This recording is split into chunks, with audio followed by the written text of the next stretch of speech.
আজকে যখন কেন্দ্রে আসলে আসার সময় রাস্তায় কিছু দেখতে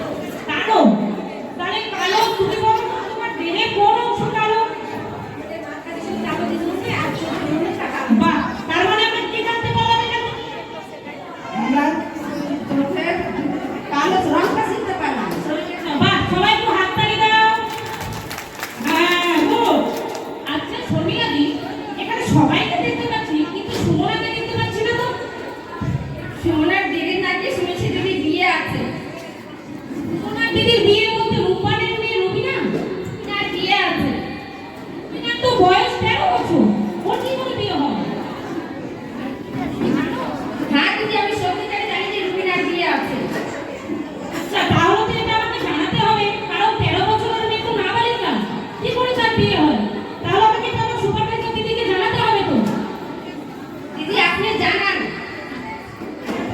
ঠিক আছে, তাহলে তুমি রান্নাটা বসাও, আমি এসে সুমনার দিদির সাথে কথা বলি। তোমরা একটু বসো, হ্যাঁ? আজকে স্যার আসেনি, সুমনা আসেনি, তোমরা তো শুনলে যে সুমনা দিদির বিয়ে, কিন্তু সুমনা দিদি তো ছোট। ঠিক আছে, আমি তাহলে একটু সুপারভাইজার দিদিকে ফোন করি। হ্যালো হ্যালো, হ্যাঁ দিদি, আমি নীলিমা দাস বলছি, বাগেশ্বর টিভি থেকে। বলছি দিদি, আমার এলাকাতে একটা 13 বছরের নাবালিকা মেয়ের বিয়ে হচ্ছে, তো আপনি যদি একটু আসেন তো খুব ভালো হতো দিদি। হ্যাঁ, তাদেরকে বুঝিয়েছিলাম যে 18 বছরের নিচে বিয়ে দিলে কি কি অসুবিধা হয়, কিন্তু এখন শুনছি যে তারা নাকি বিয়ে দিচ্ছে। একটু যদি আসেন তাহলে আপনাদের সাথে নিয়ে আমি সেই বাড়িটাতেই যাবো। ঠিক আছে, আচ্ছা দিদি।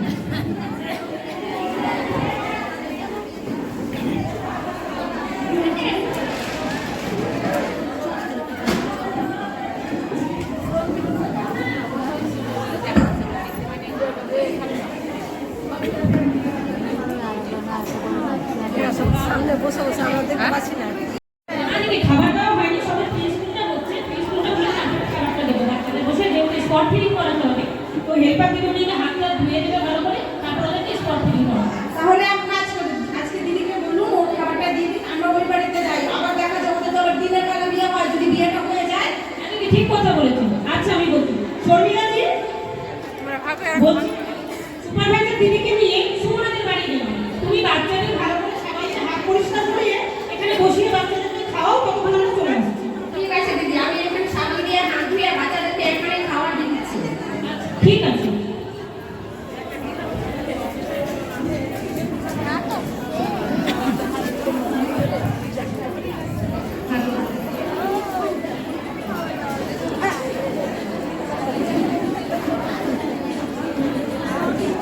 এটা কাটকাটা নিয়ে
বিয়ে দেবো, বিয়ে দেবো।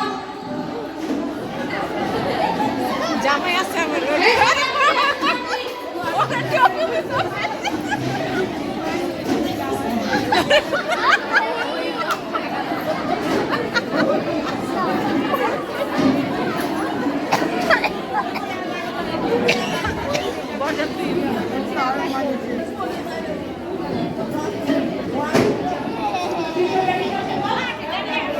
বলছি, আগে কি ছেলের সঙ্গে লক্ষ্মণের মেয়ে ৫,৭৩০ টাকা দেবো মানে তোমার বিয়ে তোমার কি চাই তুমি দিচ্ছ কি কবুল আছো আর কিছু দেবে না কবুল আছে বলছি লোকমানের মেয়ের সাথে তোমার বিয়ে দিচ্ছি ৫,৭৮৬ টাকা দেবো তুমি কি সম্মতি দিবে কবুল আছো কবুল তোমার ছেলে মেয়ে বিয়ে হয়ে গেছে এবার তুমি নিয়ে যাও জামাই তুমি গাড়ি নিয়ে যাও তাড়াতাড়ি ঘরে নিয়ে যাও ঘর দিয়ে চলে আসলে আবার সমস্যা হবে তাড়াতাড়ি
কথা হবে।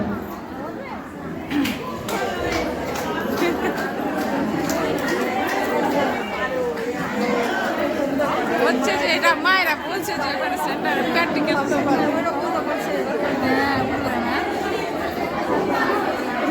ববিদির কাছে কি গো রূপা না কি বললো কি যে বলে বুঝতে পারলাম না যে তারপর 4 মাস পরে কি হয়েছে?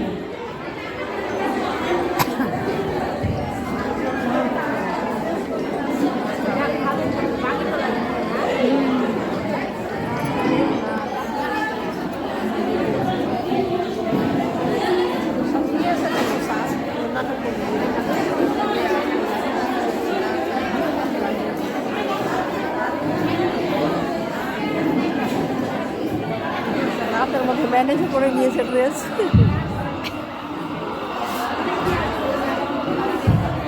ভর্তি করতে আসবে জানো হসপিটালে হ্যাঁ ভর্তি করতে আসবে হাসপাতালে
বিপি হাই আছে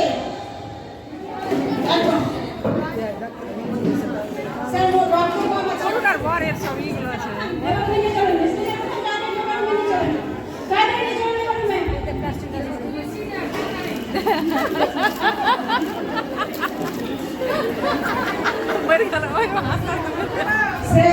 পেশেন্টের অবস্থা কিন্তু খারাপ একদম প্রেশার হাই রক্ত নেই শরীরে যে কি প্রেশার নেই হ্যাঁ কথা বলি স্যার মনে হচ্ছে সিজার করা হবে বলছি পেশেন্ট কি হয় আপনার আর গার্জেন এনেছেন গার্জেন আসেনি আর কেউ যাও আছে বাইরে জামাইকে ডাকেন বাইরে আছে পয়সা মেয়ের বিয়ে দিয়েছেন মেয়েটা অবস্থা এরকম ক্রিটিক্যাল অবস্থা মেয়েটা তো সিগারেট খাওয়া উপায় নাই কি করবেন আপনি কি সিগারেট খাবেন ডাক্তার বাবু যেটা ভালো হয় সেটা করো উপায় নাই এখন যেটা ভালো হয় সেটা করো যখন বিয়ে দিয়েছিলেন এটা ভাবেননি আপনাকে তো বারণ করেনি বিয়ে দিতে না বুঝতে পারিনি এখন একটা মা ভালো না মা করতে মেয়ে কষ্ট ঠিক আছে তোমরা এখন তোমার আমরা দেখছি চেষ্টা করছি কি করা যাচ্ছে বাইরে গিয়ে বসেন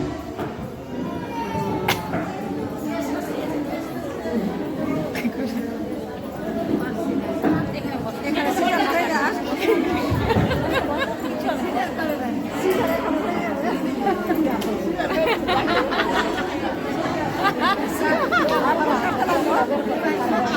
সত্যি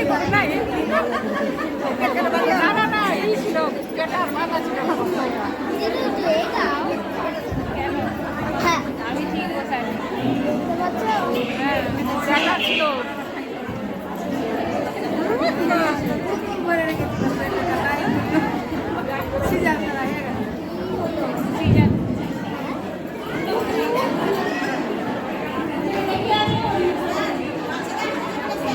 ভর্তি করতে হবে কারণ বাচ্চা খুবই অসুস্থ দুর্বল হয়ে আছে।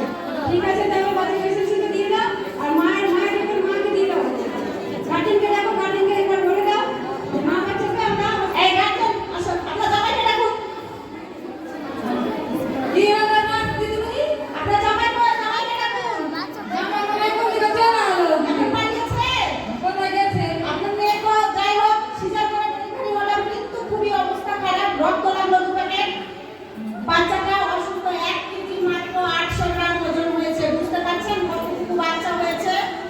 একদম অবস্থাতে আছে। এতে বাইরে রাখা যাবে না, এসএনসিতে ভর্তি করতে হবে। এসএনসিতে কি দিদিমণি ওটা কাছের ঘরের নাম শুনেছেন? হ্যাঁ কাজের ঘর একটা শুনেছি ওটা হচ্ছে কাছের ঘরটা মায়ের বাচ্চা থাকে ওরকমই আরামদায়কের মতো করে চেষ্টা করা হচ্ছে বাচ্চাটাকে সুস্থ করার। সুস্থ হবে তবেই বাচ্চাটা মায়ের কোলে দিলে দুর্বল নয়। এবার বুঝতে পারছেন অল্প বয়সী মা মেয়ে বিয়ে দিয়ে মা বাচ্চা দুজনেই প্রাণের কত ঝুঁকি। এখন মেয়েটা